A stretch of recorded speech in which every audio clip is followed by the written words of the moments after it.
안녕하십니까. 매일 아침 조간신문의 주요 기사를 딱딱 풀어서 해석해드리는 조간딱풀 5월 10일 월요일에 인사드립니다.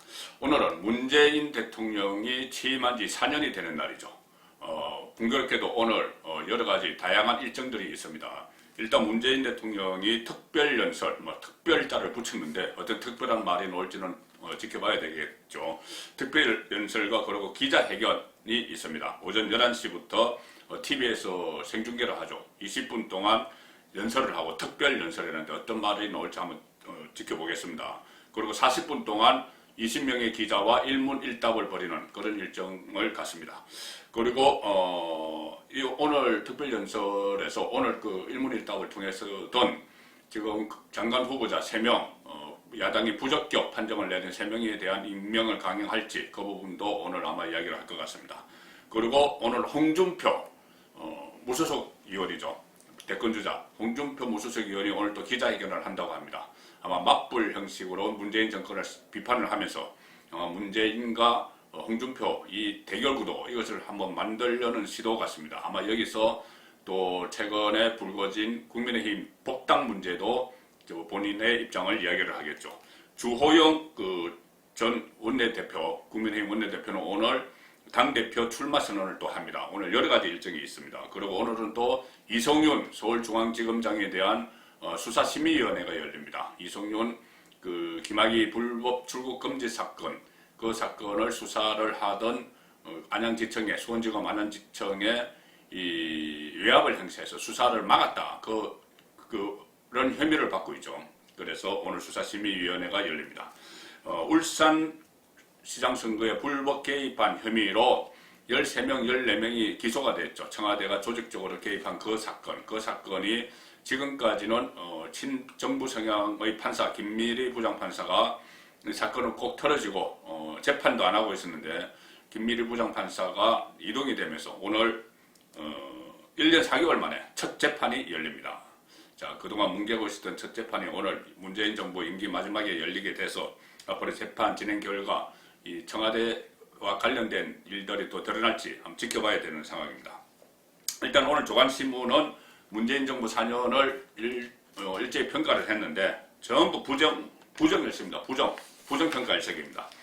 세계일보는 제가 빠른 속도로 제목만 일단 쭉 읽어드리겠습니다. 세계일보 소통도 협치도 없었다. 소통, 협치 없었다. 이제부터라도 민생 관리해야 된다. 민생은 돌보지 않고 마이웨이식 그들만의 리고 자기 편 챙기기 이런 국민 갈라치기 이런 국정운영만 계속 해왔다는 겁니다. 정치 전문가 평가 친문 위주 일방통행식 정치 펼쳐 조국 사태가 민심 위반의 결정적인 요인이 됐고 탕평 인사 포용력 부족 하나 제대로 한 게 없습니다. 또 세계일보 3면 보시면은 문재인 4년 내내 분열 갈등 방치 4년 내내 분열과 갈등을 방치했다. 남은 1년은 국민통합에 매진해야 된다. 과연 그렇게 할까요? 두 차례 선거 압승 취해서 여당이 오만해졌다. 지방선거와 총선을 이야기하죠. 그리고 조국 윤미향 사태, 문재인 리더십 부재가 불거졌다. 정치 평가르고 공정에는 내로남불. 오늘 문재인이 특별연설을 하는데 조국도 언급을 할지 주목이 된다. 최근에 조국 사태로 4월 재보선에서도 졌고 문재인 지지율도 떨어지고 그런 이야기가 계속 나오죠. 조국이 그 와중에 다시 SNS 활동을 하면서 국민들의 그 화를 돋구고 있는 그런 상황입니다. 그전에는 문재인이 조국에 대해서 마음의 빚이 있다 이런 이야기 했는데 오늘 또 아마 기자가 질문을 하면 답변을 하겠죠. 그 답변 과정에서 또 어떤 엉뚱한 소리가 나올지 지켜봐야 될 것 같습니다. 중앙일보는 집권 4년에 집값 82.5제곱미터 아파트 서울 기준으로 82%가 뛰고 집값이 거의 배 가까이 뛰었습니다. 청년 체감 실업률은 27%로 역대 최고를 기록했다. 불통에다 무지, 무능력 이런 것이 지금 종합적으로 조간이 평가를 하고 있습니다. 부동산 정책 관련 문 대통령 주요 발언을 보면은 2019년 11월에 국민과의 대화에서 부동산 정책은 자신 있다. 반드시 부동산 가격을 안정시킬 것이다. 이런 이야기를 계속합니다. 집값을 취임 초기 수준으로 되돌려 놓겠다. 주택시장이 안정화되고 집값 상승세가 진정되는 양상을 보이기 시작했다. 이런 이야기를 쭉 했는데 오늘은 또 어떤 엉뚱한 소리를 할지 좀 불안하기조차 합니다. 위험하죠. 문재인 대통령. 그러니까 굳이 문재인이 아니고 국가 지도자의 인식이 이렇게 현실과 동떨어져 있으면 진단을 제대로 하지 못하면 처방을 내놓지 못하죠. 그러면 오히려 국가가 더 어려워지고 국민 생활이 어려워지기 때문에 불안한 겁니다.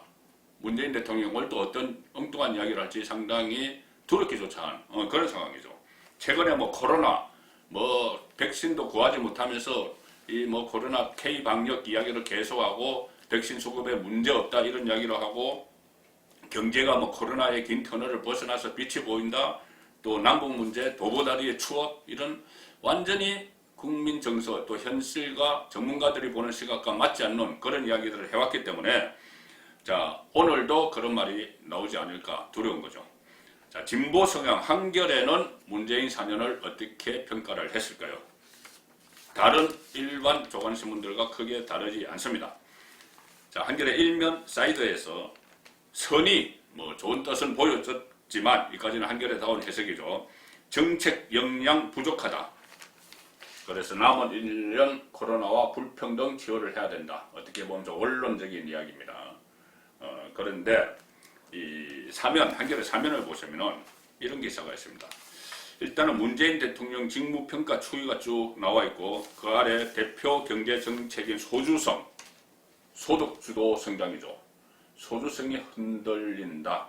대표적인 경제정책인 소득주도 성장정책이 흔들린다. 그리고 그 위에 파란 그래프는 4년 동안의 지지율 추이입니다. 쭉 내려가고 있죠. 가장 높은 지지율을 받았을 때가 2017년 6월 취임 한 달 후죠. 무려 81%의 지지를 받았는데 최근에 4월 5주에 29%까지 떨어졌죠. 그리고 5월 첫 주에 34%로 약간 반등을 한 상황인데 계속 떨어지고 있습니다. 물론 그 위에 보면 역대 대통령 4년차 4분기와 비교를 하면은 높은 편이죠. 다른 역대 대통령보다는 이 시점에는 높은 편이다. 이렇게 계속 청와대가 자랑을 하는데 자 이것은 어떤 현상이냐면은 지금 극성 지지층들이 있죠. 열성 지지층들이 여론조사를 하면은 대거 응답을 하는 그런 양상을 보이고 있기 때문에 일정 부분 지지율을 유지하는 것이고 또 더구나 지금 단순한 지지율 29% 이것보다는 보여드린 대로 계속 추락을 하고 있는 이 양상이 더 위험한 것인데 본인들은 그것을 애써 모른 채 하고 있는 거죠. 그리고 그 아래 보시면은 대표 경제정책 소주성 흔들 그리고 탈석탄, 탈원전 상당히 이욕적으로 본인들 나름으로 이욕적으로 추진을 했지만은 뒷심 부족해서 다 흔들립니다. 탈원전 같은 것은 지금 이 문재인 정권이 끝나더라도 아마 국정조사 같은 것이 틀림없이 기다리고 있을 겁니다. 자, 소득주도 성장 이야기를 했는데 대표 경제정책 소주성이 흔들린다 했는데 이 한겨레가 이 소주성의 문제점을 지적한 날 공교롭게도 한겨레와는 좀 대척에 서 있는 조선일보가 윤석열 전 검찰총장이 소주성을 언급했다. 이런 기사를 내보냈습니다.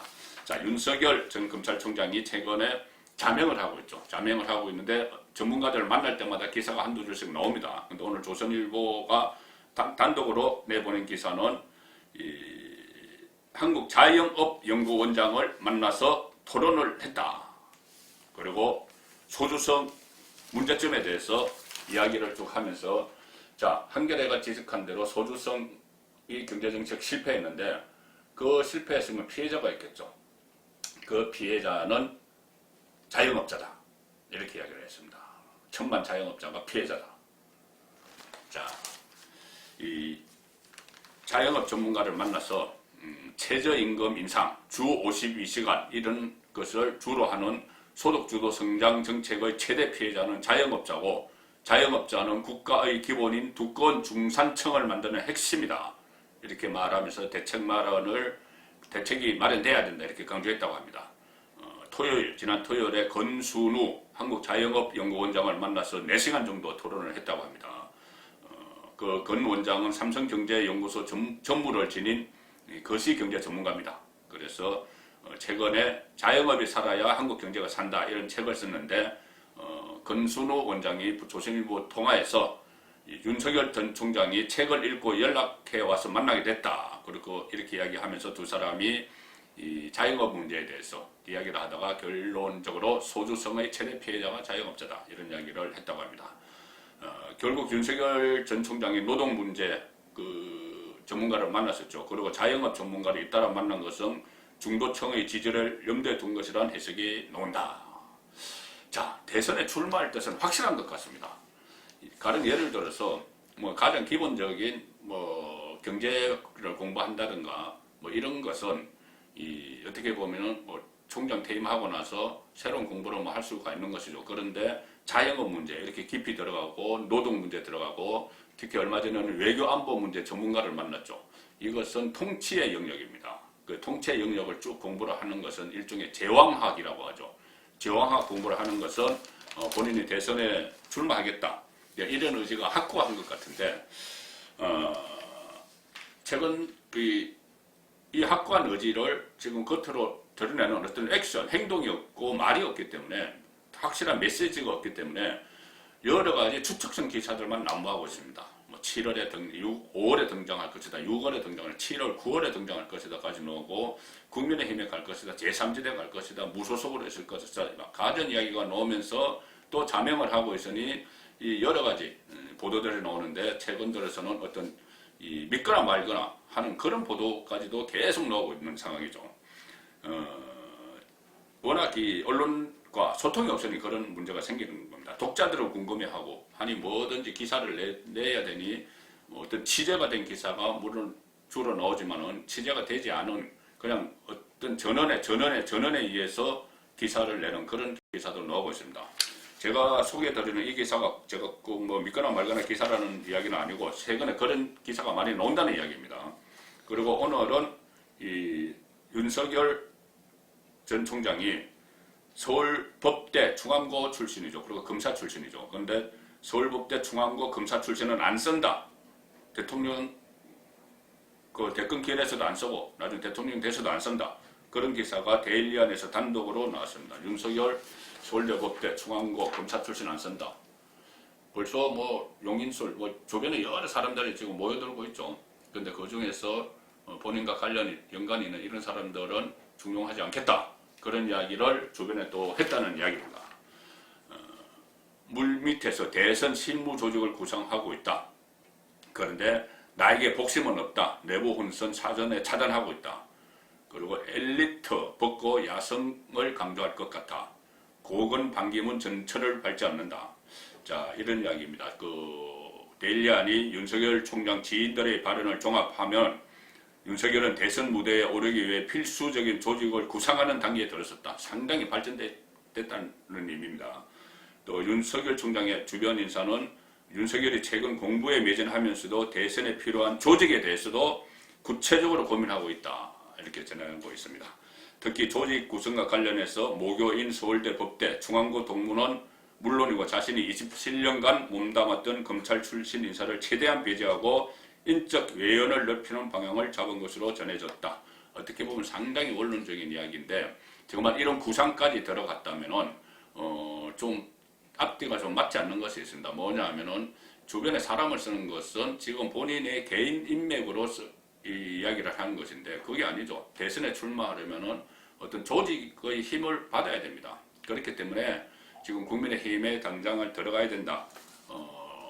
그래서 들어가서 국민의힘을 개조하는 것이 가장 지금 현실적인 방법이다. 그런 말씀을 제가 계속 드리고 있습니다. 제3지대에 가더라도 그 제3지대에서 또 세력을 규합을 해서 새로운 정치를 아는 정치권의 사람들을 좀 끌어모아서 본인 개인적인 인연이 있는 사람도 거의 다 합류를 시키지만은 그런 큰 그림을 가지고 조직을 구성해 나가야 되는데 지금 이렇게 되면은 그냥 집에서 안방에서 그냥 그림만 그리는 겁니다. 자, 과연 이런 행태가 지금 어느 정도까지 발전이 되고 있는지 이런 것도 전혀 알려지지 않았기 때문에 이런 기사들이 쏟아지고 있는 것이죠. 자, 중앙일보 오늘 일면 톱은 김호수 일면 사이드 톱입니다. 김호수 검찰총장 후보자가 월 2,900만 원 자문료를 받았다. 자, 김호수 인사청문회가 곧 있죠. 검찰총장 후보자 인사청문회가 있는데 자, 지금부터 언론의 검증이 시작된 겁니다. 아마 이것 외에도 계속 나올 겁니다. 정치 편향성, 친정권 이런 것은 지금 많이 알려진 것이고 새로운 개인을 둘러싼 의혹들도 지금 쏟아져 나오기 시작을 한 이게 어떻게 보면은 시발점이죠. 예고편일 수도 있습니다. 자, 퇴직 뒤 로펌에서 정관 특혜 논란 그리고 퇴직 후 고문 변호사로 활동한 법무법인 화현에서 8개월간 월 1,900만 원 내지 2,900만 원의 자문료입니다. 자문료, 수임료가 아니고 그러니까 어떤 사건을 수임해서 한 게 아니고 그냥 수임 안 하고 있어도 그냥 자문료 그냥 그 매달 돈을 주는 거죠. 2,900만 원씩. 그거 왜 주느냐? 뭐 뻔하죠. 정관 특혜 논란. 김호수를 보고 이 법무법인의 사건을 수임하는 사람들이 많기 때문에 그리고 또 친정권적이고 법원에도 영향력을 미칠 수 있다고 생각을 하기 때문에 많은 사람들을 그 사건을 끌어들이기 위해서 김호수에게 자문료 형식으로 2,900만 원을 주는 겁니다. 또 한 사람이 있죠. 저 검찰총장 데려다가 실패한 이성윤 오늘 수사심의위원회 열리는데 제가 말씀드렸죠. 이성윤이 그 지금 기소 단계에 가 있는데 그 이유는 본인이 대검 반부패 강력부장일 때 김학의 불법 출국 금지 사건을 수사하던 수원지검 안양지청 검사에게 압력을 넣어서 수사하지 마 이렇게 했다는 거죠. 그래서 지금 검찰이 몇 차례나 불렀는데 안 갔다가 나중에 그 마지못해 좀 검찰총장을 노리고 기소를 늦춰버리고 마지막에 출석을 했고 또 공수처에도 가서 뭐 황제 면담을 하고 그런 일이 있었던 겁니다. 그런데 오늘 수사심의위원회에 그 외압을 받았다는 검사가 출석을 한다고 하니 자, 그 검사가 사실 당신이 그때 대검 반부패 강력부장일 때 나에게 이런저런 전화를 했다든지 아니면은 공문을 보내서 그 수사하지 마 이렇게 하지 않았느냐 이렇게 면전에서 직격탄을 날릴 가능성이 있습니다. 그러면은 수사심의위원회에서 기소, 수사 계속 이런 결정을 할 수도 있겠죠. 물론 이것이 구속력은 없지만은 만약에 그런 단계까지 가면은 그 전에는 김호수 검찰총장, 이성윤 서울중앙지검장 유임해서 이중 차단막, 권력수사 이중 차단막을 칠 거라고 예측이 됐는데 이렇게 되면은 아무리 문재인 정권이라도 기소가 되면은 유임을 시키기는 어렵겠죠. 자, 오늘 마지막 정치 기사입니다. 중앙일보 16면에 나왔는데 이한동 전 국무총리가 어제 별세를 했죠. 이한동 전 국무총리는 제가 처음에 정치부 기자 생활을 할 때 그때 취재를 했던 인물입니다. 그때 제 기억에 이한동 한또 이렇게 고창 기자들이 한또라고 불렀습니다. 그리고 단칼 선생 모든 것을 시원시원하게 해결한다. 단칼 선생 한또라고 불러서 저는 상당히 이해했죠. 왜 일본식 이름으로 할까? 그런데 그때는 다 그렇게 했습니다. 그 김대중은 다이쪼 이렇게 부르고 김영삼은 에이상 이런 식으로 불러서 제가 당황했던 기억이 있는데 이한동 전 국무총리가 별세를 했습니다. 바다는 어떤 물도 가리지 않는다. 상김과 두루 손잡은 협치의 거목. 지금 정치부 기자생활을 오래 했던 사람들은 그때를 많이 회상을 합니다. 물론 그때 어떤 밀실정치 또 마쿠에서 어떤 검은 거래도 조금씩은 약간은 있었지만 그래도 그때는 정치가 낭만이 있었다. 그런 이야기들을 많이 합니다. 5월 10일 보내드린 조간 딱풀이었습니다.